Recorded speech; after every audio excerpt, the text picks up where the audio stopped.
আসসালামু আলাইকুম। আমি আলামিন হোসেন চলে এসেছি সুন্দরবন থেকে টাঙ্গুয়ার হাওরে। আর আমার সফর সঙ্গী এখন জল সাফারি। যেটি সুন্দরবনের জাহাজ হলেও অফ সিজনে অর্থাৎ টাঙ্গুয়ার হাওরের সিজনে এটি চলে আসে টাঙ্গুয়ার হাওরে। এই জাহাজের বিশেষ সুবিধা হচ্ছে দক্ষ ক্যাপ্টেন এবং রুমগুলো অন্য জাহাজ বা হাউসবোট থেকে ভিন্ন, অর্থাৎ দুজনের জন্য আলাদা বেড, সিঙ্গেল পার্সনের জন্য আলাদা বেড। প্রত্যেক রুমে রয়েছে এসি এবং ফ্যান, অ্যাটাচ ওয়াশরুম।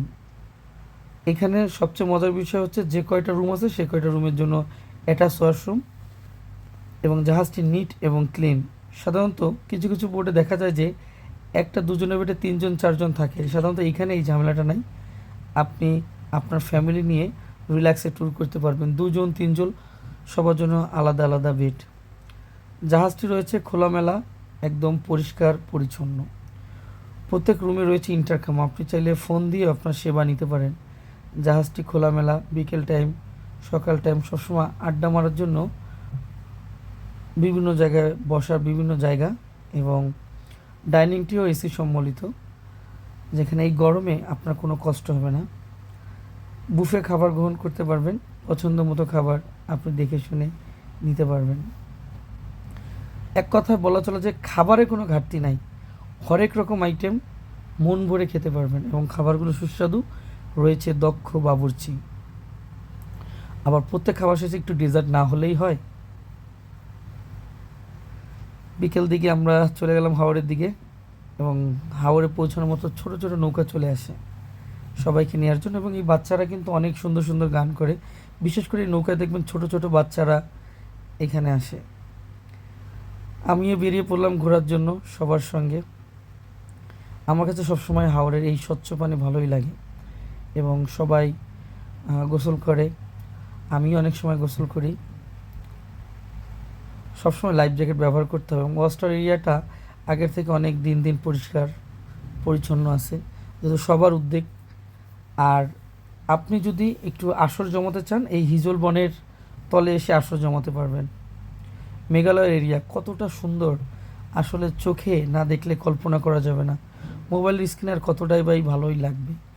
আমরা গোসল টোসল করে দুপুরে খাবার খেয়ে বিকাল টাইমে আমরা চলে আসি আড্ডাতে এবং রাতে শুরু হয় বিভিন্ন ইভেন্ট। মহিলাদের বালিশ বদল ইভেন্ট দেওয়া হয় এবং তারা খুব এনজয় করে এবং এই ফাঁকে শুরু হয় বারবিকিউ।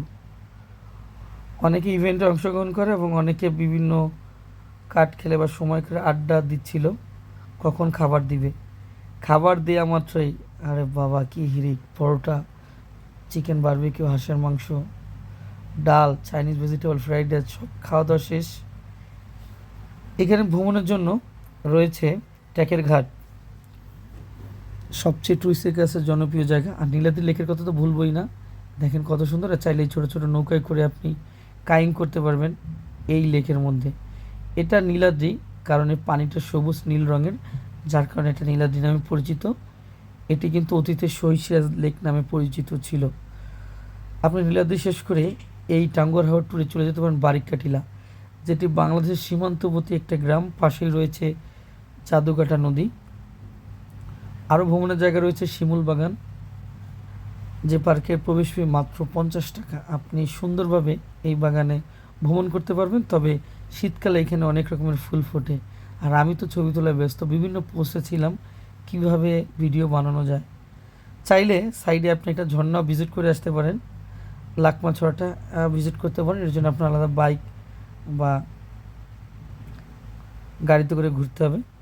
সুন্দরভাবে একটা ট্যুর শেষ করলাম এবং একটু ভালো করে ফল খেয়ে যাত্রা শুরু করি, কারণ ট্যুরটা সমাপ্তির দিকে। 2 দিন 1 রাতের টাঙ্গুয়ার হাওর ট্যুর করছে এমবি জল সাফারি।